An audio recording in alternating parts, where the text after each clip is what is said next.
آیا بلکہ مزید انعام اور کرم یہ کہ اللہ رب العزت نے اس بابرکت اور مقدس مہینے میں اپنے گھر میں آنے کے راستے آپ حضرات کے لیے کھولے، جو مہینہ تمام مہینوں سے افضل ہے،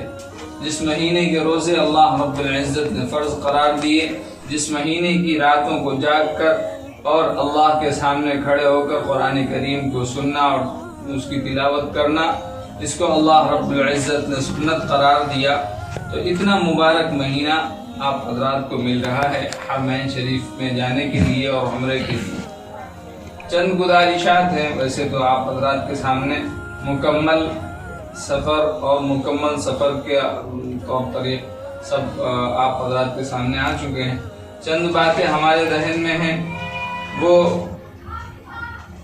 انشاءاللہ آپ کے سامنے رکھیں گے۔ امید ہے آپ حضرات اس کو عمل میں لائیں گے، اور یقینی بات یہ ہے کہ جب عمل میں لائیں گے اللہ رب العزت اس سے آپ ہی کو فائدہ ہوگا۔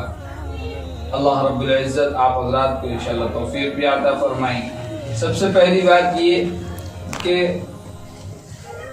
انسان کوئی بھی نیک عمل کرے، سب سے پہلے تو اس کو اپنی نیت درست کرنی چاہیے۔ سب سے پہلے انسان کو اپنی نیت درست کرنی چاہیے کہ ہم یہ کیوں کر رہے ہیں۔ آج کے دور میں دیکھا گیا ہے،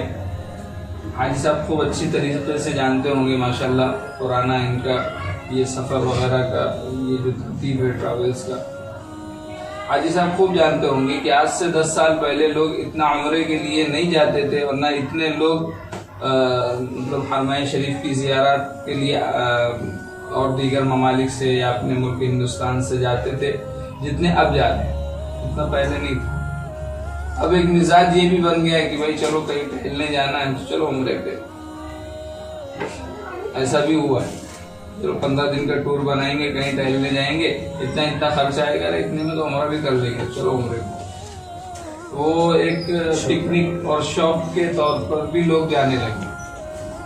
وہی میں نے کہا کہ سب سے پہلے اپنی نیتیں درست کرنا ہے، اور نیت درست کرنے میں سب سے پہلے یہ بات ہے کہ ہم کیوں جا رہے ہیں۔ ہم تو اپنے اللہ رب العزت نے ہم کو یہ توفیق دی کہ ہم اللہ کے گھر میں بیت اللہ میں اور مسجد نبوی میں ہم تشریف لے جائیں اور وہاں پر رہ کر عبادت کریں اور اپنے اللہ کو راضی کریں۔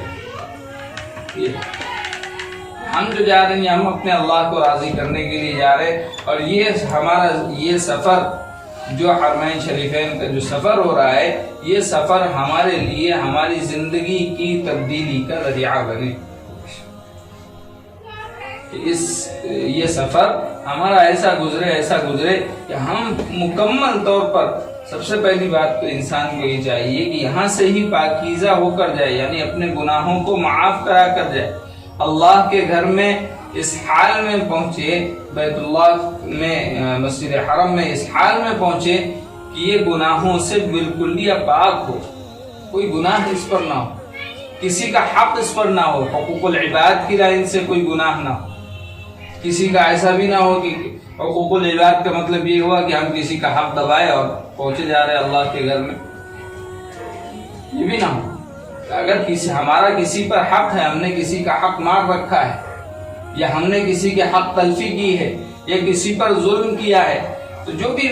یہ اس طرح کے مسائل ہیں، ان تمام مسائل کو حل کر کے اور اللہ سے توبہ کر کے اور مکمل طور پر گناہوں سے پاک ہو کر اللہ کے دربار میں حاضر ہوں اور پھر وہاں جو ہے جو ہمارا وقت گزرے اور جو ہم عبادات کریں اور جو ہم ذکر و تلاوت کریں، جو ہم عمرہ کریں، جو ہم طواف کریں، یہ تمام کی تمام ہماری عبادتیں یہ ہمارے درجات کے بلند ہونے کا ذریعہ بنیں۔ تو سب سے بنیادی بات یہ ہے کہ ہمیں اپنی نیتوں کو درست کرنا ہے، اور نیتوں کو درست کرنے کے بعد اپنے آپ کو ہر طرح سے پاکیزہ بنا کر اللہ کے دربار میں حاضر بنائیں۔ یہ ہو گئی ایک چیز۔ دوسری چیز یہ ہے کہ حرمین شریفین کے سفر پر ہم جا رہے ہیں تو اس کی اہمیت اور اس کی عظمت اور اس کا مکمل احترام یہ ہمارے لیے، ہم سب ہر ایک، چاہے وہ مسافر ہو یا غیر مسافر ہو، ہم نے ابھی ہمارا سفر نہیں ہوا حرمین شریفین کا، لیکن ہمارے دل میں اس کی عظمت ہے۔ ایسا نہ ہو کہ وہاں جانے کے بعد وہی کوئی عظمت نہ رہے، نہیں، مکمل عظمت ہو، مکمل عظمت ہو۔ یہ ہم مدینہ منورہ میں جا رہے ہیں تو ہمیں یہ ہمارے دل میں احساس ہو، یہ وہ مبارک شہر ہے جس شہر میں اللہ کے نبی صلی اللہ علیہ وسلم ہجرت کر کے تشریف لائے اور یہاں سے دین اسلام کے پھیلنے کا ذریعہ بنا۔ یہاں پر رہ کر آپ علیہ الصلوۃ والسلام نے محنتیں کی اور یہاں سے وفود کو روانہ کیا، اور آپ علیہ الصلوۃ والسلام نے جنگ کے لیے، جہاد کے لیے صحابہ کی جماعتیں بنا کر بھیجی، اور صحابہ کے ذریعے سے مختلف ممالک میں خطوط روانہ فرمائے، ارسال فرمائے، جس کا نتیجہ یہ ہے کہ آج ہم مسلمان ہیں، ہم ایمان والے ہیں۔ ان ساری کی ساری چیزوں کا استحضار ہو۔ مکہ مکرمہ میں جا رہے ہیں، بیت اللہ میں جا رہے ہیں، اللہ کے گھر کا مکمل احترام ہو، اللہ کے گھر کا مکمل احترام ہو، اور اس کا استحضار ہو۔ یہ وہ مبارک شہر ہے جس شہر میں اللہ کے نبی صلی اللہ علیہ وسلم کو ابتدائی زمانے میں، یعنی نبوت کے ابتدائی زمانے میں ستایا بھی گیا، پریشان بھی کیا گیا، کانٹے بھی بچھائے گئے، ہر طرح سے آپ کو ایذا پہنچائی گئی، لیکن آپ علیہ الصلوۃ والسلام اس سے یعنی ہمت نہیں ہارے، اور نتیجہ یہ ہوا کہ چند سال کے بعد آپ علیہ الصلوۃ والسلام فاتحانہ طور پر مکہ مکرمہ میں داخل ہوئے۔ تو یہ ساری کی ساری چیزیں، یہ ساری مختصر سی تاریخ، کم سے کم درجے کی بات یہ ہے کہ ہمارے ذہنوں میں اس کا استحضار ہو، اور جب استحضار ہوگا تو احترام آٹومیٹک رہے گا۔ اگر استحضار رہے گا تو احترام باقی ہے، استحضار نہیں رہے گا تو یوں ہی ہو جائے گا کہ کہیں جیسے ہم پکنک پہ جاتے، کوئی انوکھی چیز دیکھتے، ایک مرتبہ دیکھ لی، بس اس کا پھر دوبارہ جانے کا دل نہیں کرتا، ایسا نہیں۔ بلکہ ہمارے لیے ہمارا یہ عمرے کا سفر اس نیت سے ہو کہ ہم عمرے پر جا رہے ہیں، ہم یہاں پر، چونکہ عمرہ کوئی ایسا اللہ رب العزت کی طرف سے حکم نہیں ہے کہ جس کا پورا کرنا ضروری ہے۔ اللہ رب العزت کی طرف سے جو حکم ہے، جس کا جو فرض ہے، وہ حج ہے۔ عمرہ اگر کوئی کرتا ہے تو بہت اچھی بات ہے، نہیں کرتا تو کوئی گنہگار نہیں ہے، لیکن فریضہ جو ہے وہ حج کا ہے۔ ہم اس نیت سے جائیں کہ ہم اپنے اس مبارک سفر میں سارے حج کے ارکان کو سمجھیں گے، یعنی کرنا نہیں ہے صرف، چونکہ حاجی صاحب رہیں گے، حاجی صاحب کے علاوہ کوئی اور رہے گا ذمہ دار، وہ آپ کو پوری تاریخ بتائیں گے کہ حاجی جب حج کے لیے آتے ہیں تو یہاں پر یہ کرتے ہیں، یہاں پر یہ کرتے ہیں۔ اب حج کے ایام میں اتنی زیادہ بھیڑ ہوتی ہے، آپ کو جگہ ہی نہیں سمجھ میں آئے گی، جہاں تک کہ میرا خیال ہے ابھی ان جگہوں پر اتنی بھیڑ نہیں ہوگی۔ آپ ان جگہوں کو سمجھ لیں کہ حج کے لیے آئیں گے تو یہاں قربانی کرنا، یہاں حلق کرانا، یہ ساری چیزیں، یہاں سے رجم کرنا ہے، شیطان کو کنکریاں مارنا ہے، یہ ساری چیزیں ابھی آپ سمجھ سکتے ہیں۔ اس لیے کیونکہ جب آپ حج کے لیے جائیں گے تو بہت سارے لوگ ایسے ہوتے ہیں جن کو نہیں معلوم ہو پاتا، اور اگر معلوم بھی ہوتا تو بھیڑ مختصر طور پر معلوم ہوتا، لیکن بھیڑ وغیرہ دیکھ کر ایسا بھول جاتے کہ ان کو سمجھ میں بھی نہیں آتا۔ تو یہ اس مبارک سفر کو ایسا بنائیں، یہ سفر نہ صرف یہ کہ آپ کی ہدایت کا ذریعہ بنے بلکہ ہماری زندگی بھی اس سفر کی وجہ سے تبدیل ہو اور ہم راہ راست پر آ کر بقیہ ہماری زندگی ہم اللہ کے احکام اور جناب محمد رسول اللہ صلی اللہ علیہ وسلم کے طریقے کے مطابق گزارنے والے بن جائیں۔ اور جو جیسا کہ میں نے آخر میں کہا کہ ہم اس سفر میں زیارتیں بھی کریں، کہ جیسے ابھی بتا رہے تھے، ابھی تذکرہ ہو رہا ہے کیا طائف بھی جا رہے ہیں، غار حرا بھی جا رہے ہیں، غار طور بھی جا رہے ہیں، وہاں پر جا کر اس چیز کو محسوس کریں کہ ہمارے اور آپ کے آقا جناب محمد رسول اللہ صلی اللہ علیہ وسلم نے کن مرحلوں میں رہ کر اور کن حالات میں رہ کر امت کو سنبھالا اور امت کے لیے آپ علیہ الصلوۃ والسلام نے کوششیں کی، دعائیں کی۔ آپ وہاں پر جا کر دیکھیں گے تو اس کا استحضار ہوگا۔ اگر یقیناً وہ شخص جس نے سیرت کو پڑھا ہوگا اور سیرت کو یعنی دل سے پڑھا ہوگا، جس کو ہم کہہ لیں، اور اس کے دل میں اس کا استحضار ہوگا، ہم کو یوں لگتا ہے، ہماری سمجھ میں یہ بات آتی ہے کہ شاید اس کے آنسو بھی نہ رکیں ان جگہوں پر جا کے بعد، اگر اس کا استحضار ہے۔ ہمارے اور آپ کے آقا جناب محمد رسول اللہ صلی اللہ علیہ وسلم نے اتنی مشکل اور اتنے یعنی نازک دور میں اس امت کے لیے دعائیں کی اور کوششیں کی، جس کا نتیجہ یہ ہے کہ آج پورے دنیا میں اسلام اور اسلام کے ماننے والے موجود ہیں۔ تو میرے محترم دوستوں اور بزرگوں، تمام باتوں کو انشاءاللہ عمل میں لانا ہے اور دعاؤں کا خوب اہتمام کرنا ہے۔ حرمین شریفین میں آپ جائیں گے تو یعنی وہاں پر بھی آپ کوشش اس بات کی کریں کہ ہمارا زیادہ سے زیادہ وقت عبادات میں گزرے۔ سب سے بنیادی بات تو ہم یہ یوں سمجھ لیں، ہم ابھی سے نیت کر لیں کہ انشاءاللہ ہماری کوئی نماز بغیر تکبیر اولیٰ کے نہیں ہوگی۔ ہم میں سے ہر ایک یہ طے کرتے جائیں ہماری ہر نماز تکبیر اولیٰ کے ساتھ ہوگی۔ حرم شریف میں ہو تو یا پھر مسجد نبوی میں ہو تو ہم نماز سے اذان سے بھی 10 منٹ 5 منٹ پہلے پہنچنے کی کوشش کریں، اور 5 منٹ کیا ہو جاتے ہو جاتے پتہ بھی نہیں چلے۔ تو اس کا اہتمام کریں، طواف کا اہتمام کریں، دعاؤں کا خوب اہتمام کریں، خاص طور پر اہتمام کریں، نہ صرف اپنے لیے بلکہ اپنے اہل و عیال کے لیے، اپنے خاندان کے لیے، اپنی بستی کے لیے، اپنے شہر کے لیے، اور خاص طور پر ملک ہندوستان کے لیے اور پوری امت مسلمہ کی اللہ سے ہدایت کو مانگنا ہے۔ آج میرے محترم دوستوں اور بزرگوں، دنیا کے جو حالات ہیں، عالم اسلام کے جو حالات ہیں، ہم میں سے ہر ایک خوب جانتا ہوگا، ہر ایک اخبارات کے ذریعے یا نیوز کے ذریعے کہیں نہ کہیں اس کو جانتا ہے۔ آج مسلمانوں کو اپنے یعنی ملک ہندوستان میں کیا ایک چھوٹی چیز جس کو ہم لوگ کبھی اس کو ہلکا سمجھتے تھے، آج نتیجہ یہ ہوا کہ ہم نے اس کو چھوٹا سمجھا اور اسی راستے سے مصیبتیں آ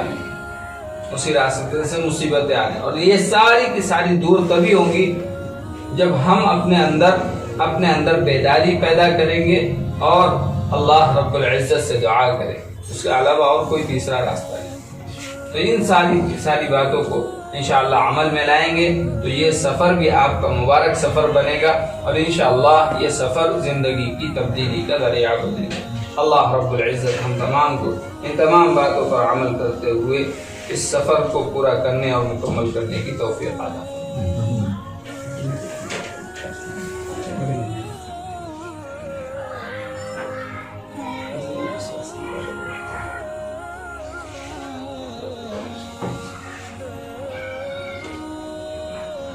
جی جیسے آپ نے اس سے پہلے بھی بات آئی تھی، بات چل رہی تھی ادب اور احترام۔ اللہ کے نبی صلی اللہ علیہ وسلم کا وہ مبارک شہر جس میں آپ علیہ الصلاۃ والسلام مدفون ہیں، اور جس شہر مبارک میں آپ علیہ الصلاۃ والسلام نے اپنی زندگی کے 10 سال تقریباً گزارے، وہ مبارک شہر۔ دیکھیے اس سے پہلے بھی وہ بات آئی تھی کہ احترام جو ہوتا ہے نا، احترام کا تعلق دل سے ہوتا ہے۔ احترام آدمی کتنا کر سکتا ہے، جس چیز کی عظمت جتنی زیادہ ہوگی اس کا احترام اتنا زیادہ انسان کرے گا. جیسے قرآن کریم ہے، قرآن کریم ہم جہاں پر بیٹھے ہیں، اب مثال کے طور پر اہل عرب ہیں، آپ دیکھیں گے جا کے کہ وہ قرآن کریم کا مطلب اتنا احترام نہیں کرتے جتنا اہل ہندوستان کرتے ہیں. جو سفر میں گئے ہوں گے، جن حاجی صاحب بھی خوب جانتے سمجھتے ہوں گے، ہمارے پاس قرآن رہے گا تو ہم اوپر اٹھا کے رکھیں گے احترام کے ساتھ. ان کے پاس اگر پڑھ رہے تو جہاں بیٹھے وہیں رکھ لیں گے یا کرسی پہ رکھ دیں گے. تو کیا ہوتا ہے ان کے لیے وہ اب جیسے یہاں پر 10 کتابیں رکھی ہیں، تو 10 کتابیں یا تو انگلش کی ہیں یا تو ہندی یا مراٹھی کی. ان کے یہاں 10 کتابیں رکھی تو 10 کی 10 بھی عربی کی ہیں. تو وہ ان کو ایسا لگتا ہے کہ یہ کتاب جو ہے یہ جیسے ساری کتابیں ہیں ویسے وہ کتاب، یعنی انہوں نے قرآن کے ساتھ اتنا وقت گزارا، اب ان کی اپنی زبان ہے. وہ ایسا لگتا ہے کہ جیسے ہم لوگ آپس میں بات کر رہے ہیں ویسے ہی جو کتاب ہوتی ہے ویسے قرآن کی. حالانکہ ایسا نہیں ہے کہ ان کے دل میں عظمت کم ہے، عظمت ہے، لیکن وہ بالکل یعنی رف چیز میں آ گئی. وہ عظمت ہے. لیکن اب ہمارے ہندوستان کا حال کیا ہے؟ اچھا، ان کے یہاں کوئی ایسا نہیں ملے گا جو قرآن کریم کو پڑھنا نہ جانتا ہو. ہمارے یہاں 100 میں سے 10 ایسے ملیں گے جو صرف پڑھنا جانتے ہو. مطلب عام طور پر دیکھا جائے تو یہ بات 100 میں سے 10 لوگ ایسے ملیں گے جو پڑھنے والے ہیں یا صحیح سے قرآن پڑھتے ہیں. باقی 90 لوگ یا تو نہیں پڑھ پاتے یا تو پوری طرح سے نہیں پڑھ پاتے. لیکن ادب جو ہے ہر ایک کرے گا، ادب ہر ایک کرے گا. کیوں؟ اللہ کا قرآن اتنا بول دیا کافی. اگر وہ اس کو پڑھنا نہیں بھی آتا تب بھی وہ اٹھا کے صرف چومے گا، اس کو بھی یقینی بات ہے وہ بھی عبادت ہے. لیکن نہ پڑھنا یہ گناہ کا سبب ضرور بنے گا اس کے لیے. اس کا یہ مطلب نہیں کہ صرف ادب و احترام کر کے ہم گناہ سے بچ جائیں گے، یہ نہیں. تو میں عرض یہ کر رہا تھا احترام کا تعلق دل سے ہوتا ہے. آدمی کس درجے تک کر سکتا ہے، کس درجے تک کر سکتا ہے. تو اللہ کے نبی صلی اللہ علیہ وسلم کے مبارک شہر میں ہم جب جائیں تو پہلی بات تو یہ کہ اس کا استحضار ہو کہ وہ مبارک شہر ہے جس میں آپ علیہ الصلوۃ والسلام نے یعنی یہاں پر اپنی زندگی کے 10 سال گزارے اور دین اسلام کی اشاعت کے لیے آپ علیہ الصلوۃ والسلام نے وفود بھی ارسال فرمائے اور خطوط بھی روانہ فرمائے، جماعتیں بھی روانہ فرمائے، جس کا نتیجہ یہ ہے کہ آج ہم یہاں پر مسلمان ہیں. تو اللہ کے نبی صلی اللہ علیہ وسلم کے شہر مبارک کا مکمل احترام، خاص طور پر مسجد نبوی میں جب ہم آپ علیہ الصلوۃ والسلام کے روضہ اقدس پر حاضر ہوں تو مکمل طور سے پاکیزہ بن کر ہم اللہ کے نبی صلی اللہ علیہ وسلم کی حدیث ہے جس میں آپ علیہ الصلوۃ والسلام نے ارشاد فرمایا کہ تمہارا ایمان اس وقت کامل اور مکمل اس وقت تک نہیں ہو سکتا جب تک کہ میں تمہارے نزدیک تمہاری آل اولاد تمہارے باپ دادا سے زیادہ محبوب نہ ہو جاؤں. یعنی تمہارے لیے ہم ہر ایک امتی کے ایمان کا جو معیار ہے وہ اس بات پر ہے کہ وہ اللہ کے نزدیک اللہ کے نبی صلی اللہ علیہ وسلم کی ذات اقدس اس کے لیے ایسی محبوب ہو جائے کہ نہ ویسی محبت اور خوشبو وغیرہ کا احترام استعمال کرتے اور مکمل ادب و احترام کے ساتھ ہم صلاۃ و سلام کا اہتمام کریں. اور اسی طرح جب تک کہ ہم مدینہ منورہ میں رہیں انشاءاللہ حاجی صاحب رہیں گے یا جو بھی رہیں گا زیارت وغیرہ کا بھی اہتمام کیا جائے گا. لیکن جب تک کہ ہم مدینہ منورہ میں رہیں ہم مکمل ہمارا احترام، جیسا کہ حاجی صاحب بھی بتا رہے تھے کہ یہ صاحب گئے، انہوں نے اب میں نے کہا نا کہ ادب احترام کا تعلق دل سے ہوتا ہے، آدمی کہاں تک کر سکتا ہے. انہوں نے مدینہ منورہ میں کبھی چپل نہیں پہنی، مکمل سفر میں انہوں نے چپل نہیں پہنی، چپل ہی نہیں پہنی، چپل جوتا کچھ بھی نہیں پہنا. کیوں؟ کیا ہوا؟ کہنے لگے ہم نہیں جانتے کہ کہاں پر جو ہے اللہ کے نبی جناب محمد رسول اللہ صلی اللہ علیہ وسلم اور آپ علیہ الصلوۃ والسلام کے صحابہ ان کے قدم مبارک پڑے ہوں گے اور وہاں پر میں اپنی چپل کے ساتھ اپنے قدم کو رکھ دوں گا تو یہ بے احترامی ہو جائے گی اور اس بے احترامی کی وجہ سے ہم گنہگار ہوں گے. تو یہ تھا، اس درجے تک اس درجے تک احترام کرتے تھے، اور یہ بالکل کرنا چاہیے، آدمی جتنا کر سکتا ہے اتنا احترام کرے، اور انشاءاللہ یہ اتنا احترام کرنا یہی کوئی بعید نہیں کہ یہی ہماری مغفرت کا سبب بنے، کیونکہ کسی بھی آپ علیہ الصلوۃ والسلام کا ارشاد ہے کہ کسی بھی نیک کام کو ہلکا مت سمجھو۔ جیسے کل ہم لوگ جو ہے وہ جلسے میں گئے تھے کھگوڑ میں، تو آخر میں ایک انہوں نے چھوٹا سا واقعہ، امام ابو داؤد رحمۃ اللہ علیہ جو کہ محدث ہیں بہت بڑے، جن کی یعنی جو صحاح ستہ کہلاتی ہیں، یعنی قرآن کریم کے بعد جو اللہ کے نبی صلی اللہ علیہ وسلم کی احادیث کا جو مجموعہ ہے، اس میں سے 6 جو سب سے مضبوط حدیث کی کتابیں ہیں، ان میں سے ایک کتاب ابو داؤد شریف، جو کہ ہر ایک عالم دین جو بھی عالم بنتا ہے اس کو پڑھائی جاتی ہے، تو اس کے جو یعنی جمع کرنے والے ہیں امام ابو داؤد رحمۃ اللہ علیہ، ان کا واقعہ اعمال کیا تھے کہ ان کا انتقال ہوا تو ایک شاگرد نے ان کا خواب میں دیکھا اور پوچھا، حضرت آپ کے ساتھ کیا معاملہ ہوا؟ کہنے لگے میری مغفرت ہو گئی۔ کیسے مغفرت ہوئی؟ تو انہوں نے واقعہ بتایا، کہنے لگے کہ میں نے، ویسے تو مجھے امید تھی کہ میں نے اتنا حدیث کو جمع کیا، حدیث کو جمع کرنے کے لیے اتنی کوششیں کی کہ ایسا ہوتا تھا کہ کوئی وسائل نہیں ہے، ایک ایک حدیث کو لینے کے لیے میلوں سفر بھی کرنا پڑتا تھا بعض موقع پر، تو سب کچھ کیا اور احادیث کو جمع کیا، تو مجھے امید تھی کہ اس کے ذریعے سے میری مغفرت ہو جائے گی، لیکن کہنے لگے میری مغفرت ایک ایسی چیز پر ہوئی جدھر میرا تصور بھی نہیں جا سکتا تھا، میرا خیال بھی نہیں جا سکتا۔ کہنے لگے وہ کیا؟ کہنے لگے ایک مرتبہ میں سمندری دریا کے سفر پہ تھا، اور سفر کے دوران ایک چھوٹی سی نہر یا ندی وغیرہ جو بھی آئی، مجھے اس کو پار کرنا تھا۔ اب وہ پار کرنا تھا تو کیا ہوا، کشتیاں 2 لگی تھی، اور ایک کشتی جو ہے بالکل بھر چکی تھی اور وہ روانہ، اس کا ایک مسافر تھا، اس کو چھینک آئی، کیا آئی؟ چھینک آئی، اور چھینک کے آنے پر اس نے الحمدللہ کہا، چھینک کے آنے پر اس نے الحمدللہ کہا۔ اب اس نے الحمدللہ کہا تو امام صاحب، امام ابو داؤد رحمۃ اللہ علیہ،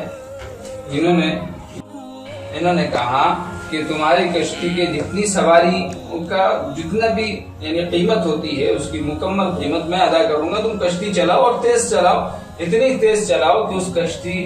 تک پہنچا دو۔ ملاح نے کہا ٹھیک ہے، پھر تو ہمارا کوئی نقصان نہیں ہے، چلیے۔ انہوں نے اس فلاح نے کشتی کو بھگایا اور تیز چلایا، اور حتیٰ کہ اس کشتی کے قریب پہنچ گیا، تب انہوں نے یرحمک اللہ کہا۔ تو ان کا یہ عمل کتنا معمولی عمل، معمولی ہے نا، کتنا معمولی عمل، لیکن امام ابو داؤد رحمۃ اللہ علیہ ان کی مغفرت کا ذریعہ یہ مختصر سا واقعہ، یہ مختصر سا عمل، اس لیے کسی بھی عمل کو ہلکے میں نہیں سمجھنا چاہیے، ہر ایک عمل کو یوں سمجھ کے کہ ہلکا سمجھ کے چھوڑ دینا نہیں، اور کسی گناہ کو ہلکا سمجھ کے کرنا بھی نہیں چاہیے، ٹھیک ہے انشاءاللہ۔ بہرحال بہت ساری باتیں آپ حضرات کے سامنے آ گئی، ان باتوں پر عمل کرتے ہوئے انشاءاللہ سفر کو مکمل کریں گے۔ دعاؤں کا خوب اہتمام کریں، خاص طور پر اپنے لیے اور پوری امت مسلمہ کے لیے۔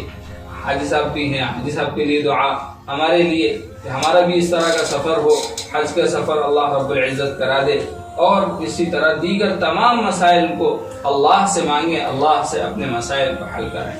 اللہ رب العزت آپ تمام حضرات کے اس سفر کو قبول فرمائے، اور آپ تمام حضرات کے اس سفر کو یا یہ آپ کی زندگی کی تبدیلی کا ذریعہ بنائے۔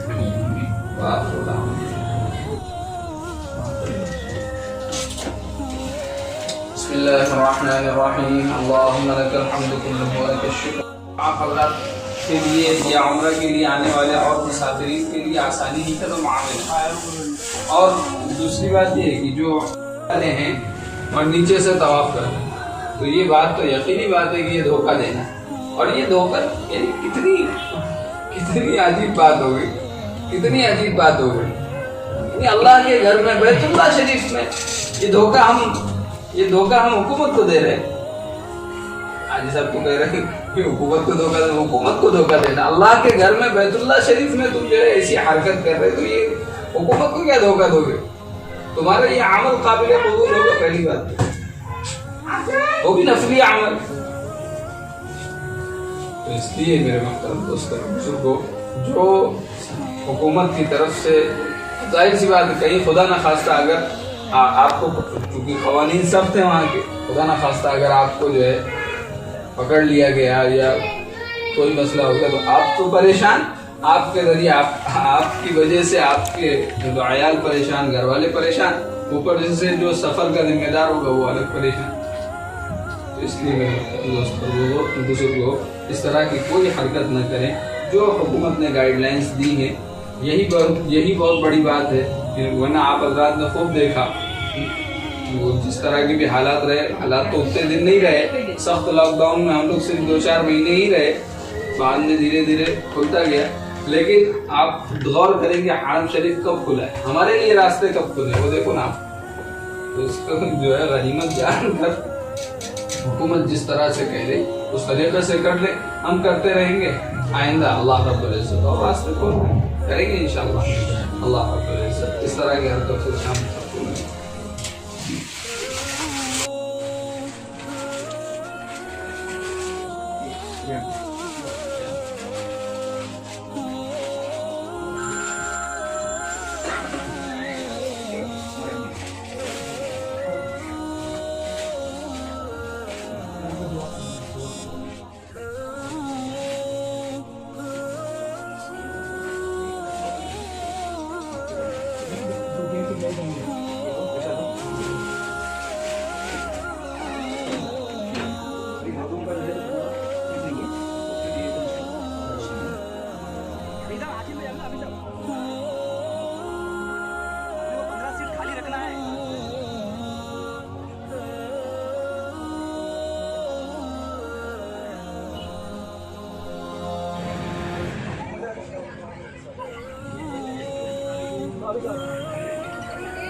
شكرا يا ربي شكرا هديت قلبي شكرا نورت دربي شكرا شكرا يا رب شكرا يا ربي شكرا هديت قلبي شكرا نورت دربي شكرا شكرا يا رب شكرا يا رب يا منزل القرآن يا خالق الإنسان يا رب يا رحمن شكرا يا رب شكرا يا رب يا منزل القرآن يا خالق